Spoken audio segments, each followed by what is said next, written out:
anak-anak semua kelas 4A, B, C, dan D. Hari ini bersama Bu Deta kita akan sama-sama belajar bidang studi bahasa Indonesia dengan materi gagasan pokok dan gagasan pendukung. Nah, sekarang kalian bisa menyiapkan buku paketnya, buku tulis, dan alat tulis juga.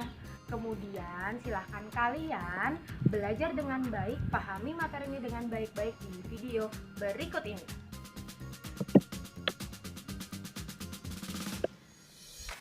Oke anak-anak, pada bidang studi bahasa Indonesia ini kita akan membahas bersama mengenai gagasan pokok dan gagasan pendukung. Nah, kali ini yang kita akan bahas adalah yang pertama pengertian gagasan pokok dan gagasan pendukung. Yang kedua, perbedaan dari gagasan pokok dan gagasan pendukung.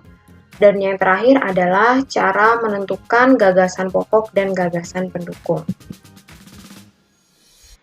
Sebelum kita masuk membahas gagasan pokok dan gagasan pendukung, kalian perlu tahu bahwa di dalam satu teks bacaan itu terdiri dari beberapa paragraf. Dan di dalam paragraf sendiri pasti terdiri dari 3-4 kalimat atau lebih. Nah, contohnya adalah di teks upacara adat yang bisa kalian baca juga di buku paket kalian masing-masing halaman 4, buku tematik tema 1. Nah, untuk upacara adat ini, teksnya terdiri dari 3 paragraf. Bisa dilihat dari kalimat pertama yang menjorok ke dalam, ya. Ada 1, 2, dan 3. Nah, di dalam setiap paragraf ini terdiri dari beberapa kalimat. Kalimatnya bisa dilihat dari contohnya di paragraf pertama, dari kata upacara sampai suku, ini menjadi kalimat pertama. Dari kata ada sampai Indonesia, ini menjadi kalimat kedua, dan seterusnya. Nah, sekarang kita akan lanjut membahas mengenai gagasan pokok dan gagasan pendukung. Yang pertama, gagasan pokok. Gagasan pokok adalah ide pokok atau ide utama yang terdapat dalam sebuah paragraf. Jadi ide utama, apa yang mau dibicarakan di dalam paragraf tersebut. Ya, inti yang dibicarakan. Nah, yang kedua ada gagasan pendukung. Gagasan pendukung adalah kalimat yang memberikan informasi tambahan berisi penjelasan-penjelasan yang mendukung gagasan pokok. Kalau tadi gagasan pokok adalah ide utama atau ide yang dibicarakan di dalam paragraf tersebut, nah untuk gagasan pendukung ini adalah kalimat yang mendukung, yang menjelaskan gagasan pokok tersebut. Ya. Nah, kita lanjutkan, apa sih bedanya gagasan pokok dan gagasan pendukung? Nah, untuk gagasan pokok di dalam satu paragraf itu pasti terdiri dari satu gagasan pokok. Ya, gagasan pokok itu hanya satu di dalam satu paragraf. Untuk gagasan pendukung itu bisa lebih dari 2 di dalam satu paragraf. Ya, ingat lagi gagasan pokok adalah ide utama, jadi pokok yang dibicarakan. Kalau gagasan pendukung adalah kalimat-kalimat yang menjelaskan gagasan pokoknya. Kita lihat pelan-pelan. Nah, ini nanti kita akan membahas mengenai gagasan pokok dan gagasan pendukung dari paragraf pertama di teks upacara adat yang ada di buku paket kalian. Oke, cara menentukan gagasan pokok dan gagasan pendukung. Yang pertama adalah membaca paragraf dengan cermat dan seksama. Ya, berarti kalian harus memahami paragraf tersebut dengan baik, supaya kalian tahu apa yang dibicarakan di dalam paragraf itu.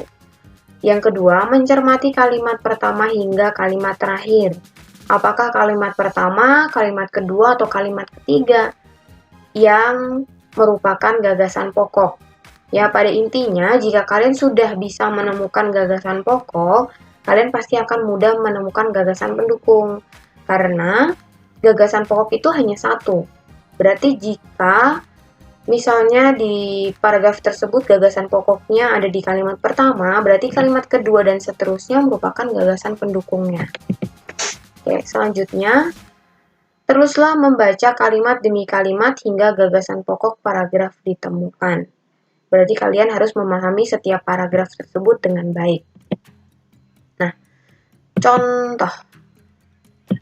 Ini adalah teks dari buku tematik kelas 4 tema 1 halaman 4. Di dalam teks upacara adat, Budeta ambil contoh di paragraf pertama. Isinya, upacara adat merupakan bagian dari adat istiadat sebuah suku. Ada bermacam-macam upacara di Indonesia. Ada upacara adat untuk perkawinan, acara syukuran atas hasil panen, atau acara keagamaan. Salah satu contoh upacara adat yang ada di Indonesia antara lain Peutron Anuk Utanoh dan Sekaten. Nah, kalian harus membaca paragraf ini mungkin lebih dari 2 kali untuk memahami. Nah, setelah memahaminya, kalian pasti tahu bahwa paragraf ini membicarakan tentang upacara adat yang merupakan adat istiadat dari sebuah suku. Nah, berarti kalimat pertama ini akan menjadi gagasan pokoknya, karena paragraf ini membicarakan tentang upacara adat. Lalu, kalimat kedua hingga kalimat terakhir menjadi kalimat atau gagasan pendukung. Nah, untuk kalimat kedua ini membicarakan tentang macam-macamnya, kemudian ada juga fungsi dari upacara adat dan juga contoh upacara adat. Oke, kita cek dulu. Kita cek jawabannya bersama-sama bahwa paragraf pertama itu gagasan pokoknya adalah upacara adat merupakan bagian dari adat istiadat. Ya, benar tadi. Kemudian untuk gagasan pendukung, ada fungsi upacara adat dan contoh upacara adat. Di paragraf tadi menjelaskan kalau upacara adat itu bisa untuk upacara perkawinan, keagamaan, dan lain-lain. Nah, ada juga beberapa contohnya tadi, salah satunya adalah sekaten. Untuk contoh kedua, dari teks dengan judul Batik, kita bahas paragraf pertama yang isinya, batik merupakan kain tradisional Indonesia. Kain batik dihasilkan dengan cara dilukis atau dicetak menggunakan malam atau lilin yang dipanaskan. Kain batik berasal dari Pulau Jawa. Seiring berkembangnya waktu, batik tidak hanya ada di Pulau Jawa. Beberapa daerah di luar Pulau Jawa juga menggunakan batik sebagai pakaian tradisional. Contohnya batik Bali. Nah, kalian perlu ingat, kalian harus memahami paragraf ini bisa dibaca lebih dari 2 kali. Setelah itu pasti kalian tahu bahwa paragraf ini membahas mengenai batik yang merupakan kain tradisional Indonesia. Berarti kalimat pertamanya ini menjadi gagasan pokoknya. Sementara kalimat-kalimat yang Budeta berwarna lain ini menjadi gagasan pendukungnya. Yang kalimat kedua ini membahas tentang cara membuat batik. Kalimat selanjutnya membahas tentang daerah asalnya. Kalimat selanjutnya ini membahas tentang persebarannya. Coba kita cek bersama-sama. Gagasan pokok dari paragraf tadi adalah batik merupakan kain asli Indonesia. Untuk gagasan pendukungnya ada 3. Yang pertama, cara membuat kain batik yang diambil dari kalimat kedua. Kemudian ada tempat asal kain batik yang diambil dari kalimat ketiga. Dan ada persebaran kain batik yang diambil dari kalimat keempat dan kelima. Nah, penjelasannya cukup sekian. Nanti untuk anak-anak yang belum mengerti bagaimana cara menentukan gagasan pokok dan gagasan pendukung, bisa mengulangi video ini lagi atau bertanya dengan wali kelasnya, atau Budeta juga boleh. Nah, sekarang Budeta mau meminta kalian untuk mencoba mencari gagasan pokok dan gagasan pendukung. Kalian membaca teks mengenai keragaman budaya dengan judul upacara adat yang ada di buku paket kalian masing-masing tema 1, buku 4A di halaman 4. Kemudian kalian menentukan gagasan pokok dan gagasan pendukung dari paragraf kedua dan ketiga. Karena tadi paragraf pertama kita sudah bahas bersama-sama.